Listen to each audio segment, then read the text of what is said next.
Assalamualaikum warahmatullahi wabarakatuh.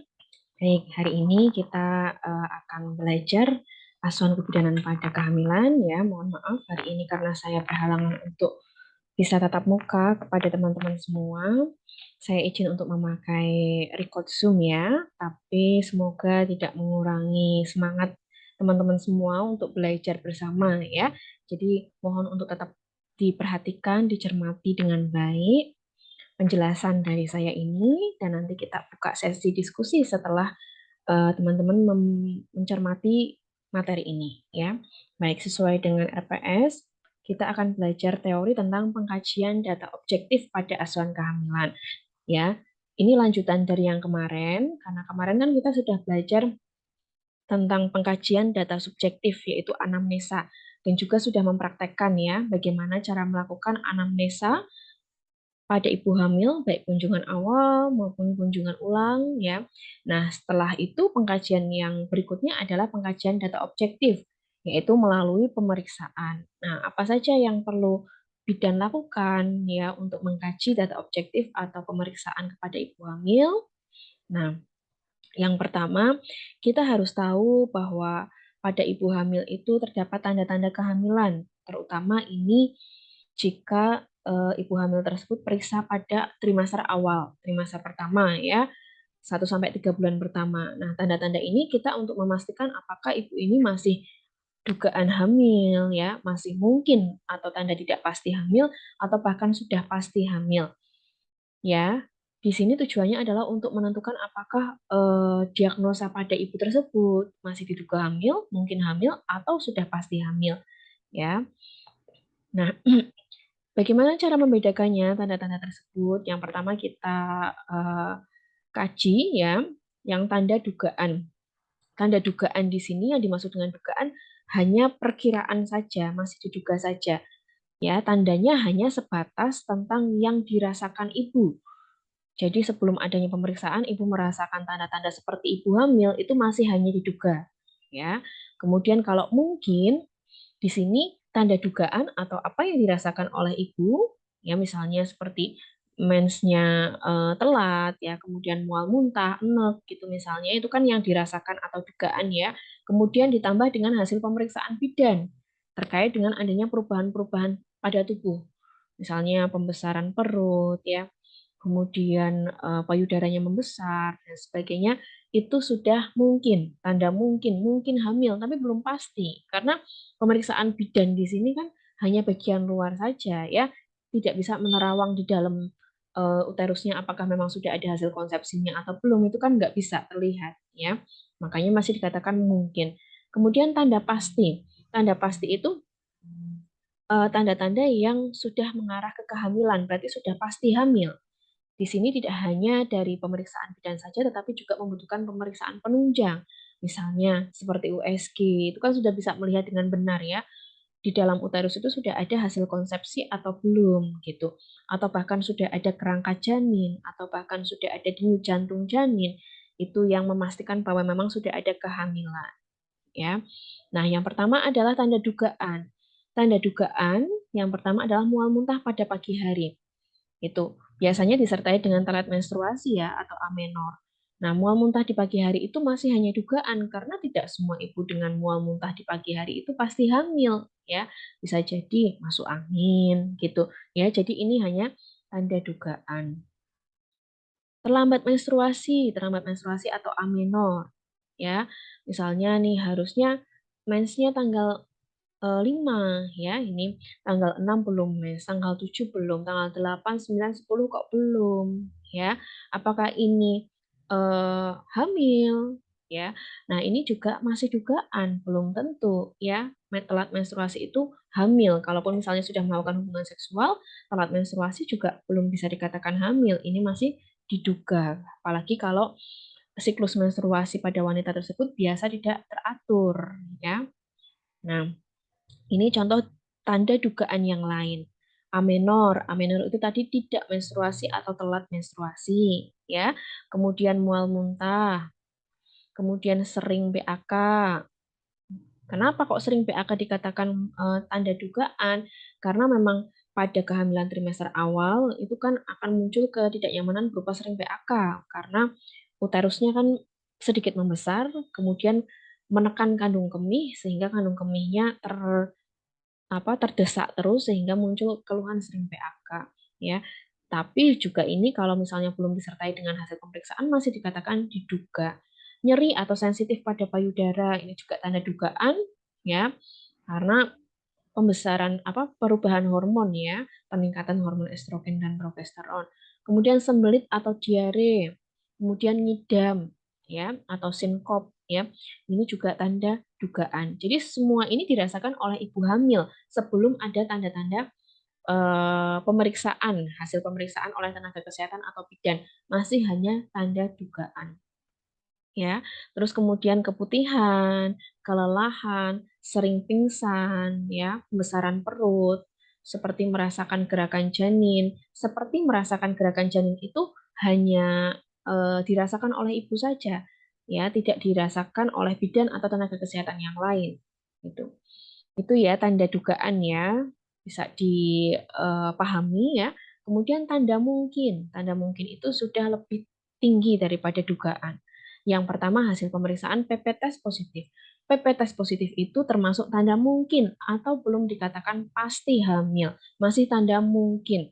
Karena beberapa penyakit tertentu juga bisa membuat PP test itu positif ya. Antara PP test positif itu kan terjadi karena ini apa namanya ada peningkatan kadar HCG, hormon HCG ya atau human chorionic gonadotropin di mana bisa terdeteksi lewat urin ya. Sehingga kalau dites itu positif 2 ya. Nah, ada penyakit-penyakit tertentu yang menyebabkan kadar HCG itu juga meningkat, tapi memang jarang ya. Sehingga PP test positif itu dikatakan masih tanda mungkin atau belum pasti hamil. Kemudian pembesaran abdomen. Pembesaran abdomen ini berdasarkan hasil pemeriksaan tenaga kesehatan atau bidan ya, bukan merasa sendiri. Kalau hanya merasa sendiri, kok perut saya seperti besar ya, itu masih dugaan karena yang dirasakan oleh ibu ya. Kalau pembesaran abdomen diperiksa oleh bidan atau tenaga kesehatan itu adalah tanda mungkin. Kemudian tanda Chadwick. Tanda Chadwick itu adalah warna vulva dan vagina ya itu merah kebiruan ya. Chadwick itu warna vulvanya menjadi merah kebiruan atau biru keunguan atau istilahnya adalah lividae ya, lividae. Kenapa muncul merah kebiruan pada vulva atau vagina? Karena adanya pembesaran pembuluh darah pada daerah vulva dan vagina sehingga warnanya menjadi lebih kebiruan. Cuman ini biasanya jarang ya dilakukan pemeriksaan sendiri oleh ibu maupun bidan. Kemudian tanda Hegar. Tanda Hegar itu adalah segmen bawah rahimnya melunak atau ismusnya melunak. Segmen bawah rahimnya melunak. Jadi kalau pemeriksaannya adalah dengan memasukkan jari ya oleh tenaga kesehatan, kemudian diperiksa serviknya lunak gitu.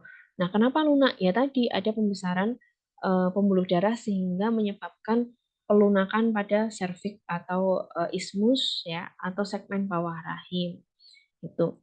Kemudian ada tanda Piskasek. Tanda Piskasek ini adalah ketidaksimetrisan ukuran atau bentuk dari uterus. Uterus itu kan normalnya bentuknya seperti buah pir ya, begini ya, buah pir. Nah, itu karena ada penempelan hasil konsepsi ya, maka tempat yang ditempel itu akan menjadi lebih besar bentuknya. Jadi misalnya jadi kayak gini ya. Misal uterus ini tidak simetris, lebih menjondol bagian kanan atau kirinya gitu misalnya ya. Itu tanda Piskasek, ketidaksimetrisan uterus kanan dan kiri. Kemudian tanda balotemen. Tanda balotemen itu adalah ketika diraba bagian uterusnya seperti digoyangkan ya, itu ada pantulan ya. Pantulan dari hasil konsepsi tersebut memantul. Jadi kalau kita andaikan itu seperti balon ya yang diisi air di dalamnya dikasih bola bekel ya. Jadi kalau kita pantulkan itu kan bolanya akan memantul kembali. Nah, bola bekel itu adalah hasil konsepsinya, sementara balon dan air itu adalah uterus dan cairan ketubannya. itu tanda balotemen. Kalau tanda balotemnya positif, ada pantulan tadi ketika dipalpasi, itu tanda mungkin bahwa mungkin di dalam sudah ada hasil konsepsi seperti itu. Itu tanda mungkin ya. Kemudian tanda pasti. Bagaimana sudah dikatakan positif hamil atau pasti hamil? Yang pertama terdengar denyut jantung janin, ya. Entah itu dengan pemeriksaan linek. Linek tahu ya, linek itu yang seperti teropong itu ya, yang terbuat dari aluminium, kemudian ada yang kayu juga. Nah, tentunya kita bisa mendengarkan DJJ melalui linek ketika usia kehamilannya sudah kira-kira 16 minggu. Ya, 16 minggu atau 4 bulan. Itu kalau sebelum 16 minggu kurang mudah untuk didengarkan karena masih terlalu kecil. Ya. Kemudian dengan Doppler, Doppler yang memakai elektrik ya, yang memakai charger ya. Doppler ini bisa kita pakai untuk mendengarkan DJJ ketika usia kehamilannya sudah 12 minggu atau lebih ya. Jadi sebelum 12 minggu kalau pakai Doppler masih susah untuk mendengarkan ya, harus dengan USG. Kemudian selain DJJ, tanda pasti yang berikutnya adalah dengan USG. Kalau USG sudah jelas ya, sudah tampak kantung kehamilan, minimal biasanya 6 minggu, 7 minggu, itu seharusnya sudah tampak kantung kehamilan. Kantung kehamilan hanya bulat saja ya. Atau bahkan misalnya lebih dari 7 minggu, ya, 8 minggu, 9 minggu, 10 minggu, itu sudah terlihat kerangka janin. Paling enggak, walaupun hanya kecil ya, di dalam kantongnya itu sudah ada hasil konsepsi. Misalkan hanya baru titik saja, itu sudah dikatakan ada hasil konsepsi. Kemudian di USG juga sudah terdengar DJJ. Dari 6 minggu, 7 minggu, itu DJJ sudah bisa terdeteksi. Ya, beda tadi dengan Linek maupun Doppler. Bisa dicatat ya, Linek tadi 16 minggu baru kedengeran karena kita menggunakan telinga kita untuk mendengarkan. Jadi lebih sensitif ya, lebih susah ya. Kemudian Doppler tadi minimal 12 minggu. Kalau USG 6 minggu sudah bisa, 7 minggu sudah bisa. Nah, kemudian selain membedakan tanda-tanda tadi, kita melakukan data objektif atau mengkaji data objektif ibu pertama dengan melihat keadaan umum ibu. Keadaan umumnya bagaimana? Harusnya baik. Baik itu berarti terlihat tidak lemes ya, tidak pucat ya. Itu keadaan umumnya baik. Kesadarannya bagaimana? Kalau kita masih bisa mengajak untuk komunikasi dengan interaksi yang nyambung satu sama lain ya, ditanya namanya ya jawab namanya, ditanya umurnya ya jawab umur, ya dikatakan keluhan dia jawab keluhannya apa atau tidak ada keluhan, nyambung antara pertanyaan dengan jawaban, itu berarti kompos mentis, sadar penuh ya.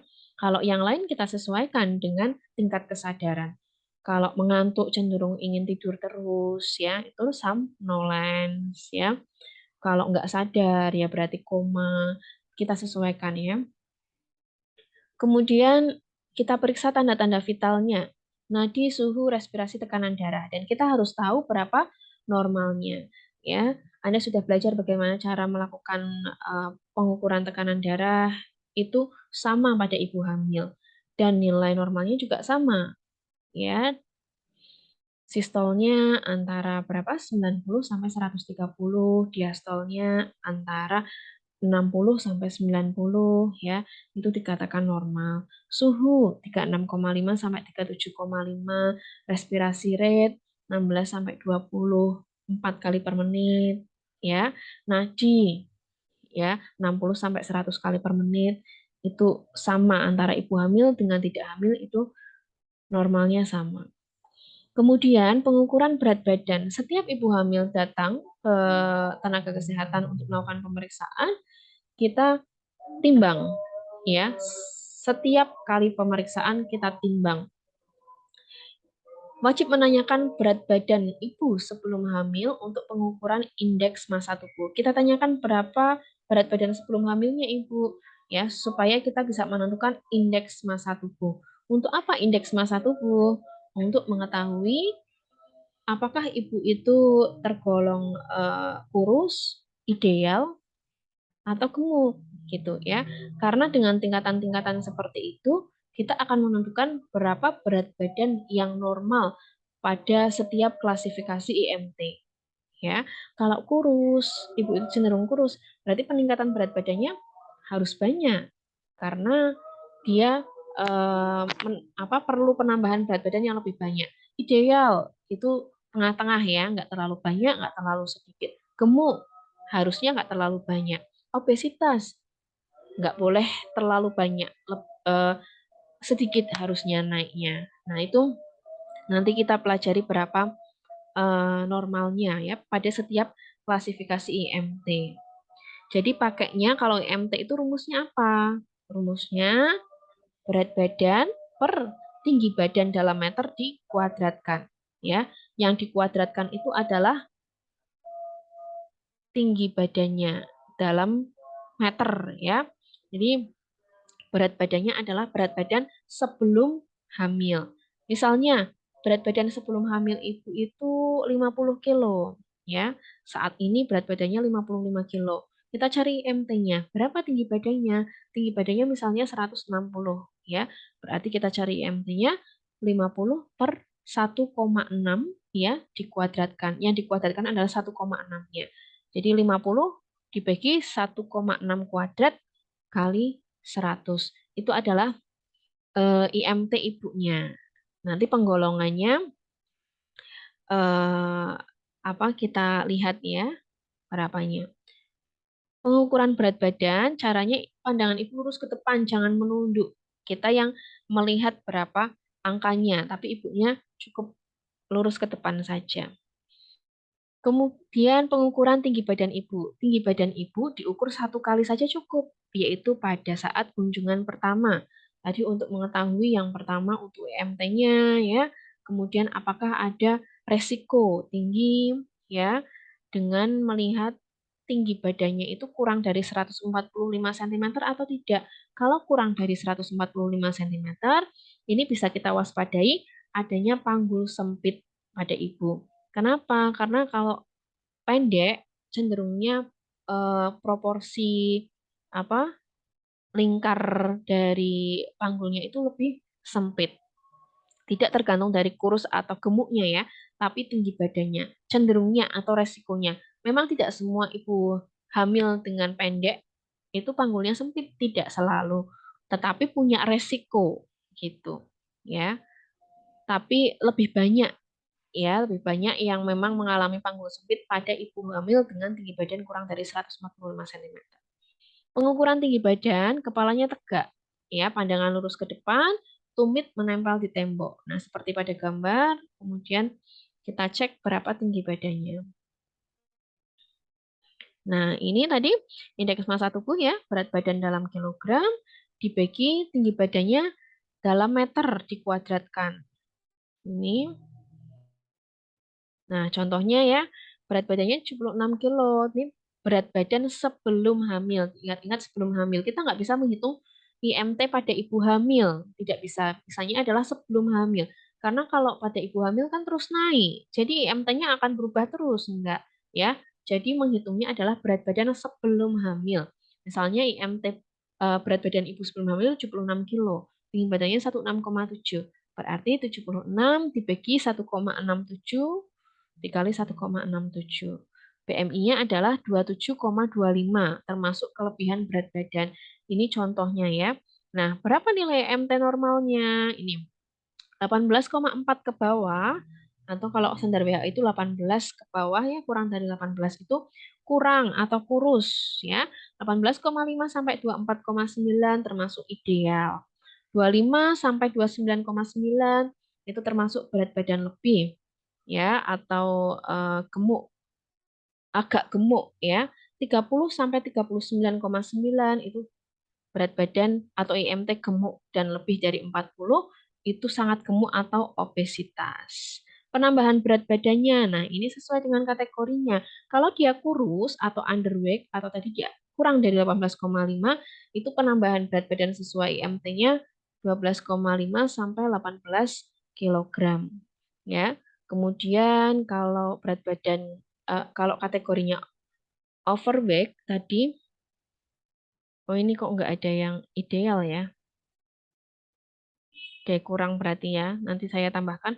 Kalau yang overweight itu gemuk ya, 25 sampai 29,9 itu 7 sampai 11,5 kilogram.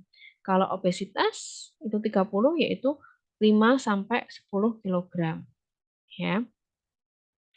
Kemudian selain berat badan, tinggi badan, kemudian kita mengukur lingkar lengan atas. Lingkar lengan atas dilakukan di lengan non dominan. Kalau orang yang tidak kidal ya, yang normalnya itu berarti ngukurnya di lengan kiri karena tidak biasa untuk beraktivitas ya, cenderung ototnya tidak besar karena tidak untuk aktivitas. Bebaskan dari pakaian atau penutup ya langsung di atas kulit, letakkan telapak tangan di bagian perut ya. Jadi ibunya disuruh nekuk ya, nekuk begini ya. Kemudian diukur lingkar lengan atasnya menggunakan Matlin boleh atau pita pengukur lila juga boleh. Itu kalau kurang dari 23,5 cm dikatakan kekurangan energi kronis atau KEK. Ini ya caranya ya. Jadi diukur menentukan titik tengahnya dulu dari akromnion. Akromnion itu ujung dari bahu ya sampai dengan ujung siku ya. Kemudian tengah-tengahnya berapa nih yang ditandai ya. Misalnya dari ujung akromnion ini sampai dengan ujung siku 30. Berarti kita ambil 15 ya di sini. Di 15 tersebut dilingkarkan pitanya atau metlinya, kemudian dibaca berapa lilanya. Ya, tuh seperti itu. Ini kalau menggunakan Matlin, ini kalau menggunakan pita pita lila ya, sama aja. Pokoknya dari atas akromnion ini dari angka 0 ya. Satuannya cm. Kalau kurang dari 23,5 berarti dikatakan KEK atau kekurangan energi kronis. Kemudian kita melakukan pemeriksaan fisik head to toe dari kepala sampai ujung kaki ya dengan cara inspeksi atau dilihat, palpasi atau diraba, auskultasi dan perkusi. Auskultasi didengarkan, perkusi itu dengan ketukan. Kepala diinspeksi ada atau tidak perdarahan ya, perdarahan ada atau tidak, kemudian kebersihan rambut dilihat, ada pembengkakan atau tidak pada kepala, wajah itu udem atau tidak, ya, bengkak atau tidak. Bedakan ya, cabi sama udem ya. Kalau udem di bagian apa nih namanya, tulang pipi kita pencet seperti ini ya. Kemudian kalau dia membekas, ada bekas dari cekungan tadi hasil apa dipencet tadi berarti itu udem. Harusnya kalau misalnya dipencet seperti ini dia tidak membekas ya. Pucat atau tidak, ini juga bedakan ya antara pucat dengan putih. Kemudian mata, skleranya gimana? Sklera itu yang berwarna putih ya. Warnanya putih atau merah ya. Kalau merah berarti ada peradangan atau bahkan kuning. Ada tanda-tanda dari hepatitis ya. Konjungtiva, konjungtiva itu kelopak mata ya. Kelopak mata dibuka seperti ini ya. Warnanya harusnya merah, merah muda ya. Apakah pucat atau tidak untuk mengetahui ada anemia atau tidak. Pandangan kabur apa tidak ya. Kita bisa cek dengan beberapa sentimeter, misalnya jarak 30 cm atau 40 cm. Ini berapa? Satu, dua, dia bisa melihat dengan jelas atau tidak. Ya, pandangan matanya kabur atau tidak. Ada nggak peradangan di mata, misalnya kotor atau tidak, kemerahan atau tidak, ya. Kemudian bibir dan mulut, pucat atau tidak. Kemudian ada kemerahan, ya, peradangan, bersih atau tidak, giginya berlubang atau tidak dibuka, ya. Hidungnya bersih tidak, ada massa atau tidak, kita memakai senter ya. Telinganya sama, dilihat bersih atau tidak, ada massa atau tidak, cek pendengaran, ya bisa menggunakan garpu tala. Kita ketuk garpu tala, kemudian kita dengarkan. Dengar nggak Bu? Harusnya kalau normal dia masih mendengar suara ngung gitu ya. Garpu tala setelah kita getarkan. Kemudian di leher dengan menggunakan palpasi, ada atau tidak kelenjar tiroid, ya. Kemudian pembesaran vena jugularis, untuk caranya nanti kita praktekkan ya. Kemudian ketiak. ketiak ya ke bawah, ada nggak pembesaran kelenjar limfe, massa, ini dengan palpasi ya, nggak bisa hanya inspeksi. Dada dan payudara, pertama dada dulu, simetris nggak kanan dan kiri, ya, payudaranya juga simetris atau tidak, puting susunya menonjol atau tidak, ada tidak kloasma gravidarum, eh, ini bukan kloasma gravidarum ya, harusnya hiperpigmentasi areola atau bagian yang hitam-hitamnya itu membesar atau tidak, itu namanya hiperpigmentasi areola. Ada massa atau tidak ya, itu dengan diraba ya, diraba seperti sadari ya, muter gini, ada massa atau tidak. Itu tangannya itu ditekuk seperti ini ya, bantal ya. Kemudian dipencet kolostrum atau asinya sudah keluar atau belum. Kemudian didengarkan bunyi jantung dan bunyi nafasnya. Bunyi jantungnya nadinya berapa, normal enggak? Bunyi nafasnya bersih atau ada bunyi nafas tambahan ya, seperti grok-grok ya atau mengingik gitu ya. Kemudian diperkusi ada atau tidak nyeri pada dada ya. Kemudian di abdomen. Di abdomen ada nggak? Pertama inspeksi bekas luka SC ada enggak? Ya. Linea atau stria gravidarum, linea itu garis ya, garis di abdomen biasanya di tengah-tengah itu ya. Kemudian strie atau guratan-guratan, palpasi pembesaran hepar ada atau tidak, palpasi Leopold ya. Leopold nanti kita ajarkan di laboratorium ya untuk mengetahui bagian-bagian janin ya, posisi janin, letak janin, sudah masuk panggul atau belum, itu dengan palpasi Leopold. Pengukuran tinggi fundus uteri atau TFU untuk mengetahui besarnya janin sesuai tidak dengan usia kehamilan, taksiran berat janinnya berapa, sesuai tidak dengan usia kehamilan ya. Kemudian auskultasi DJJ, mendengarkan denyut jantung janin bisa menggunakan linek, Doppler ya. Kemudian cek kandung kemih. Ekstremitas atas dan bawah, kaki dan tangan ya, pucat tidak, udem tidak. Kapilari refill, berapa kapilari refill itu untuk mengetahui lancarnya pembuluh darah atau tidak dengan cara dipencet ya, dipencet pada bagian ujung jari, harusnya dia kembali warnanya kan kalau dipencet putih ya, harusnya dia kembali dalam kurang dari 2 detik, itu berarti pembuluh darahnya lancar ya. Di bagian kaki juga sama, dicek capillary refill-nya, dipencet jari-jarinya.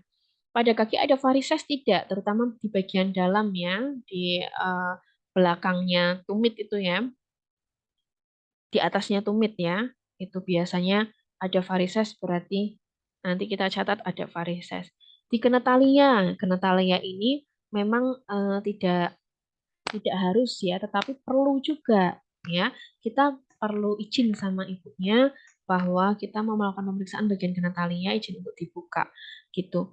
Pada kenyataannya jarang dilakukan oleh bidan karena dianggap risih kalau tidak ada kontraindikasi, tetapi penting untuk melakukan pemeriksaan genitalia pada kehamilan supaya nanti ketika persalinan ternyata ketika kita buka ada masalah dan sebagainya ya. Dilihat bersih atau tidak, ada massa atau tidak ya, kita palpasi bagian vulvanya, ada massa atau tidak. Pada bagian vulva ada varises atau tidak. Kalau ada varises, nanti ketika ngeden kan kemungkinan bisa pecah nggak varisesnya, itu juga perlu difikirkan. Pengeluaran cairan pervaginam ada nggak? Misalnya ibunya keputihan. Keputihan yang bagaimana? Ya, keputihan yang bau atau tidak, kemudian warnanya apa ya, itu perlu kita lihat juga. Apalagi kalau ibu mengatakan ada keluhan keputihan, ya. Kemudian punggung. Punggung kita raba punggungnya, bentuk tulang punggungnya lurus ataukah bengkok. Bengkok itu namanya apa? Eh bengkok ya. Jadi seperti huruf S seperti itu ya, tetapi nggak yang seperti huruf S beneran ya, tapi ada pembengkokan sedikit ya. Itu bentuk tulang punggung yang tidak normal ya. Kalau misalnya apa degek begini ini juga nggak normal ya, jadi cenderung cekung, namanya lordosis ya. Kalau apa eh, cembung atau bungkuk namanya kifosis ya. Kemudian kalau yang huruf S itu namanya skoliosis ya. Jadi itu juga akan mempengaruhi terutama yang kifosis ya, itu akan mempengaruhi bagaimana cara ibu hamil dalam persalinan. Kemudian nyeri ketuk ginjal kita raba bagian di bawah tulang iga terakhir, kita cek ya diketuk apakah nyeri atau tidak kanan dan kiri. Ya, terutama jika ibu mengalami keluhan yang lain seperti PAK-nya sakit, ginjalnya nyeri, kita perlu cek nyeri ketuk ginjal. Kemudian palpasi Leopold. Palpasi Leopold ini tadi sudah saya katakan untuk mengetahui bagian-bagian janin ya yang berada di atas apa, di samping kanan dan kiri bagian apa, bagaimana letaknya, posisinya ya. Kemudian sudah masuk panggul atau belum kepalanya gitu. Nah, palpasi Leopold ini untuk menentukan bagian-bagian janin bisa dilakukan pada usia kehamilan 28 minggu ke atas. Ya, kalau kurang dari 28 minggu, ini walaupun kita bisa mengetahui letak-letak janinnya, posisi janinnya, tapi akan muter kelak lagi. Ya, jadi karena masih balotemen tadi, balotemen itu seperti memantul ya. Ibaratnya proporsi cairan ketuban dengan hasil konsepsinya atau janinnya itu masih besar gitu rasionya. Jadi masih banyak cairan ketubannya sehingga dia masih muter-muter. Tapi kalau di atas sama dengan 28 minggu, dia cenderung sudah menetap. Ketika kita sudah menentukan bagian-bagian janinnya, dia mungkin masih bisa berputar, tetapi tidak langsung muter pada saat kita lakukan pemeriksaan. Begitu ya. Jadi diingat-ingat palpasi Leopold bisa kita tentukan pada usia kehamilan lebih dari sama dengan 28 minggu. Nah, apa saja yang diperiksa di palpasi Leopold? Yang pertama, misalnya Leopold pertama. Yang pertama untuk menentukan usia kehamilan, ya. Untuk menentukan usia kehamilan dengan meraba tinggi fundus uterinya, ya. Jadi tangan kita nanti meraba satu bagian di atas di fundus, ya, satunya nanti diraba di bagian simfisisnya. Kita raba di mana itu letak fundusnya, berapa jari, di bawah PX atau di atasnya pusat ibu gitu. Nanti kita sesuaikan dengan hitungan usia kehamilan kita apakah sesuai atau tidak. Kemudian meraba bagian janin di atas fundus itu. Bagian yang seperti apa? Ya, kalau normalnya bagian yang kurang bulat, lunak, dan tidak melenting yaitu bagian bokong. Ini contohnya seperti ini. Nah, kita rasakan ya. Kita rasakan itu bagian yang seperti apa. Setengah bulat karena kalau bokong itu kan nggak bulat penuh ya, beda dengan kepala. Ini laput satu. Nah, tadi TFU juga bisa digunakan untuk menentukan taksiran berat janin. Ya, ini dengan cara menggunakan pengukuran TFU McDonald. Ya, jadi memakai Matlin yang kita ukur dari simfisis ke fundus. Berapa sentimeter, kemudian kita masukkan ke rumus Johnson. Ini rumusnya, TFU dikurangi 11 jika kepalanya belum masuk pintu atas panggul, jadi tahunya pintu sudah masuk atau belumnya nanti dilakukan 3 saat digoyangkan. Kurangi 12 jika kepalanya sudah masuk panggul. Dikali 155, ini nanti hasilnya dalam gram. Taksiran berat janin ini adalah taksiran pada usia kehamilan tersebut, ya, bukan nanti pada saat lahir. Beda karena semakin besar usia kehamilannya, TFU-nya akan semakin naik-naik seperti itu, ya. Ini contohnya, ini rumus lain ya, rumus dari Lawson, tapi yang biasa dipakai adalah yang Johnson. Pengukuran berat janin kurang tepat karena dipengaruhi oleh banyak faktor, antara lain pertumbuhan janin bukan merupakan garis linear, artinya kan janin tersebut sikapnya kan fleksi ya. Jadi kalau mengukur TFU itu seperti mengukur dari ujung kepala sampai ujung bokong. Sementara posisi janin kadang-kadang berbeda satu sama lain. Maksudnya fleksinya kalau dia fleksi sekali berarti dia akan lebih kecil gitu ya. Kemudian tebal tipisnya dinding abdomen. Semakin tebal semakin menambahi ukuran gitu. Kemudian pola makan berbeda sehingga mempengaruhi tumbuh kembang janin. Tapi taksiran berat janin ini tetap digunakan ya kalau misalnya ibunya misalnya belum pernah USG ya. Kita tetap memakai hitungan taksiran berat janin. Nah, perkiraannya bisa plus minus dengan yang sebenarnya ya. Kalau mengukurnya dengan cara yang benar ya, itu kira-kira tidak lebih dari 400 gram. 400 gram selisihnya dari yang sebenarnya, lebih sedikit atau lebih banyaknya. Leopard 2, untuk menentukan bagian janin yang berada di kedua sisi uterus, kanan dan kirinya. Ini untuk menentukan terutama punggung janinnya di mana, ya. Nah, contohnya pada bagian ini, diraba bagian kanan perut ibu, bagian yang seperti apa. Kalau misalnya bagian yang memanjang, ada tahanan, datar, itu kemungkinan punggung janinnya. Kemudian di sebelah kirinya, kalau dia teraba bagian kecil-kecil, kemungkinan adalah tangan dan kaki dari janinnya. Nah, kalau punggungnya sudah ketahuan, di sini akan bisa melihat meraba di mana punktum maksimumnya. Punktum maksimum itu adalah daerah yang paling mudah untuk mendengarkan denyut jantung janin, yaitu di bagian punggung atas ya. Kita nggak bisa mendengarkan dada kiri karena sikap janin kan fleksi ya. Maka punktum maksimum kita tentukan pada bagian punggung atas gitu. Jadi kalau posisinya seperti ini berarti di sini puka ya, punggung kanan. Kanannya ibu ya.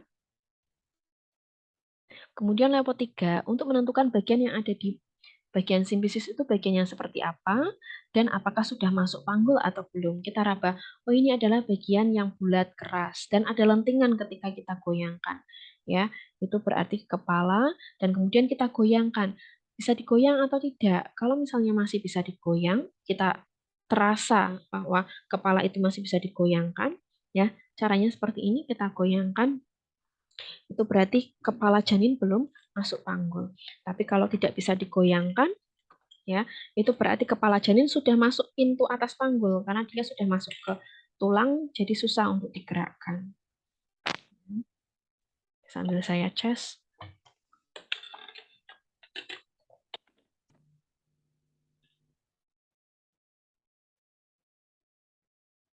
Ya.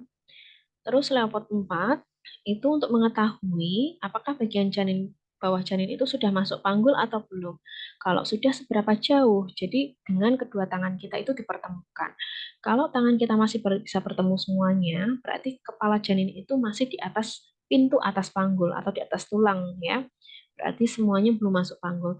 Kalau tangan kita nggak bisa bertemu ya seperti ini di gambarnya, itu berarti sebagian kepala janin sudah masuk pintu atas panggul. Ya, kemudian kalau tangan kita posisinya seperti ini ya, semua kepala janin sudah masuk pintu atas panggul. Biasanya sudah berada di dasar panggul atau mendekati infartum. Leopard 4 ya. Ini untuk mengetahui tadi seberapa jauh ya. Kalau seperti ini ya, ini berarti belum masuk panggul sama sekali ya. Ini 4, ini bisa dengan perlimaan juga ya. 4/5 berarti satu jari ini sudah masuk pintu atas panggul. 4 jari kita, jadi kan makanya misalnya ini kepala ya, kepala. 4 jari kita bisa meraba, tapi satu jari nggak bisa. Berarti 4/5. 4 jari masih bisa terlaba, satu bagian masuk ke panggul. Ya, 3/5 berarti 3 jari kita yang bisa meraba dari luar, 2 itu masuk ke panggul. 2/5 ya, 2 jari yang bisa teraba dari luar, 3 jarinya yang masuk ke panggul. 1/5 berarti satu jari yang bisa diraba dari luar, 4 jari itu sudah masuk ke panggul. 0/5 berarti seluruh kepala janin sudah masuk ke panggul. Ini kalau menggunakan perlimaan, menggunakan jari ya. Kemudian mengukur tinggi fundus uteri. Diukur tinggi fundusnya, ini dapat menggunakan beberapa rumus ya. Bartholomew, rumus McDonald, dan palpasi Leopold. Tujuannya dengan mengukur tinggi fundus uteri dari simpisis ke pubis ya, dari simpisis ini ke pubis, dapat dimonitor pertumbuhan janin dalam rahim atau intrauterin. Kemudian apakah tinggi fundus uteri itu sesuai dengan usia kehamilan? Ya.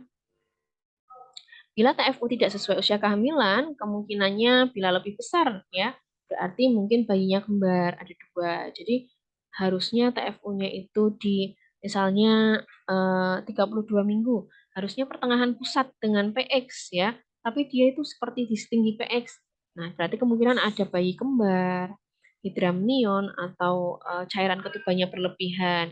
Bila lebih kecil, kemungkinan pertumbuhan janinnya terhambat. Jadi kita harus tahu berapa tinggi fundus uteri sesuai dengan usia kehamilan.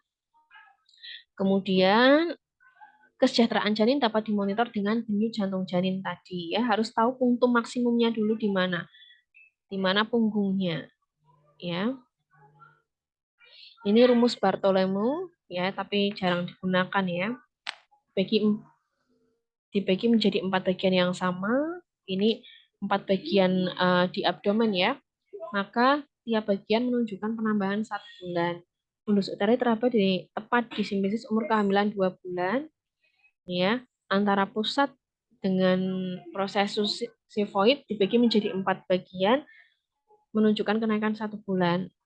Tinggi fundus uteri pada umur kehamilan 40 minggu atau bulan ke-10 kurang lebih sama dengan umur 32 minggu atau bulan ke-8. Ini jarang digunakan ya. Kemudian mengukur tinggi fundus uteri dengan teknik McDonald. Pengukuran tinggi fundus uterus dengan McDonald ini sering dipakai ya, sampai sekarang masih dipakai dalam mengukur untuk menentukan taksiran berat janin. Ya. Caranya dengan ini ya, dengan Madeline dari tepi atas simfisis atau dari tulang pubis ya, tulang kemaluan, tepi atas simfisis sampai dengan tinggi fundus uteri. Hasilnya dalam sentimeter. Ya, kalau memakai Madeline kita pakai ukuran yang kecil yang di dalam. Ya. Jadi kita nggak melihat dari luar berapa gitu supaya objektif. Ini normalnya usia 22 sampai 28 minggu, 24 sampai 25 cm ya, sampai dengan ini 36 minggu sekitar 33 cm, 40 minggu sekitar 37,7. Nah, ini bisa digunakan nanti dimasukkan ke rumus Johnson tadi ya untuk menentukan taksiran berat janin. Nah, ada tujuan-tujuan tertentu pengukuran McDonald ini sesuai usia kehamilan. Kalau usia kehamilannya 22 minggu sampai dengan 35 minggu, menentukan usia kehamilan berdasarkan perhitungan minggu dan hasilnya dapat dibandingkan dengan HPHT. Untuk menentukan usia kehamilan ya, berapa gitu. Tadi disesuaikan dengan standarnya. Tinggi fundus uteri dapat dicatat dalam sentimeter ya dan disesuaikan dengan usia kehamilannya. Ini misalnya usia kehamilannya dihitung 33 minggu. Tinggi fundus uterinya harus 33 cm. Jika pengukuran berbeda 1 sampai 2 cm, ini masih bisa ditoleransi. Tapi jika lebih dari 2 cm, misalnya lebih kecil, berarti kemungkinan lebih kecil daripada usia kehamilan besarnya. Gitu juga sebaliknya. Kalau lebih besar daripada ukurannya, berarti kemungkinan janinnya lebih besar daripada usia kehamilan. Ya. Nah, ini perkiraan tinggi fundus uteri menggunakan jari ya atau perabaan sesuai dengan Leopold yang pertama ya. 12 minggu itu kalau diraba fundusnya atau jendolannya itu ya 1 sampai 2 jari di atas simfisis. 16 minggu pertengahan antara simfisis dengan pusat. 20 minggu kira-kira 3 jari di bawah pusat, 24 minggu si tinggi pusat dan seterusnya. Ini bisa dihafalkan ya. Jadi interval minggunya itu 4 ya. 12, 16, 20, 24, 28 sampai dengan 40 minggu. Jadi mulai bisa diraba tinggi fundus uterinya mulai 12 minggu. Ya, kemudian ini juga harus dihafalkan supaya kita ketika melakukan pemeriksaan kita sudah bisa tahu ya. Oh tadi hitungannya 28 minggu, harusnya dengan perabaan TFU-nya itu 3 jari di atas pusat. Ini kok misalnya setinggi pusat, berarti lebih kecil daripada usia kehamilannya gitu dan sebaliknya. Jadi harus sudah di luar kepala ya yang ini. Ini menggunakan rumus yang lain, modifikasi Spiegelberg, tapi jarang digunakan ya, tapi mungkin supaya Anda tahu ya, ada rumus yang lain. Diukur dari jarak fundus ke simfisis, tadi pakai McDonald kan dari fundus ke simfisis atau sebaliknya, tapi ini dibagi 3,5 ya kalau menggunakan modifikasi Spiegelberg. Contohnya seperti ini. Ya karena jarang digunakan ya paling tidak tahu saja. Penggunaan dan penilaian. Pengisian dilakukan untuk setiap pasien yang datang untuk pemeriksaan kehamilan hari pertama haid terakhir harus jelas. Jadi ketika kita melakukan pemeriksaan pada ibu hamil, kita benar-benar harus tahu kapan HPHT-nya dan berapa usia kehamilannya. Kalau kita belum tahu, belum anamnese, belum menghitung usia kehamilan, kita tidak bisa menentukan kesesuaian antara besarnya kehamilan atau tinggi fundus uteri dengan usia kehamilannya. Ya, jadi nggak bisa melakukan deteksi dini kesesuaiannya. Pengukuran tinggi fundus uteri dilakukan setelah kandung kencing itu dikosongkan supaya tidak menambahi ukuran, ya. Dan pengukurannya dari simpisis ke fundus kalau menggunakan Medline atau dengan cara McDonald.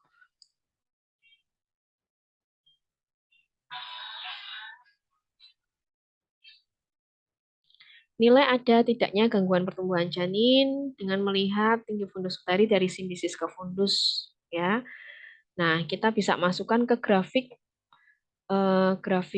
gravidometer ya untuk menentukan apakah besar usia kehamilan itu sesuai atau tidak ya.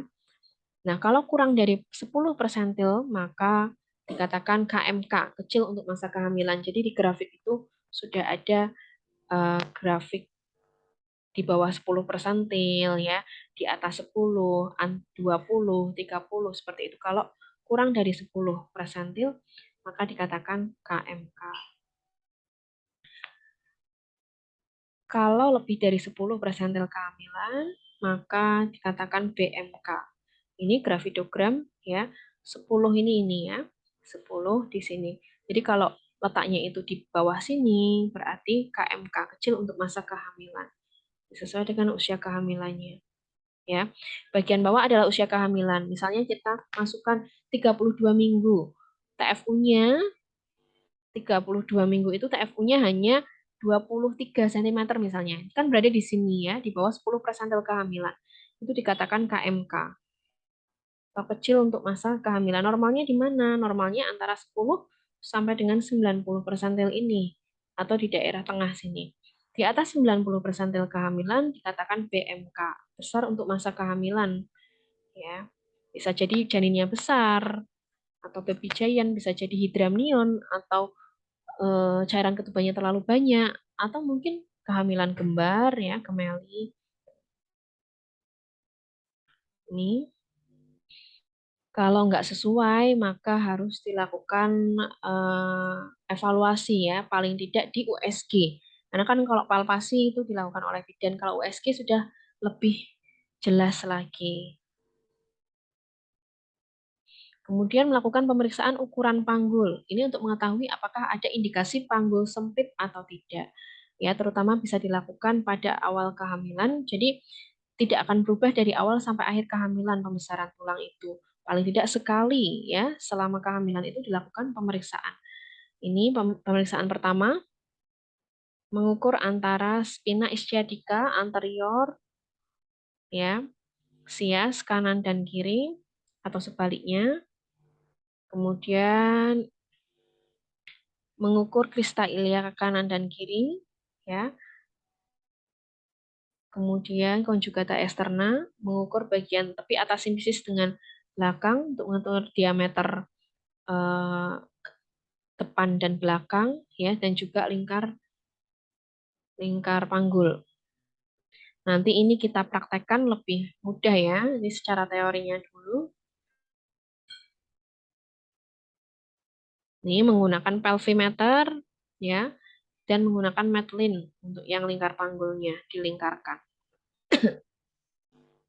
Ini ya, sias, spina ischiadica anterior, superior ya, kanan dan kiri.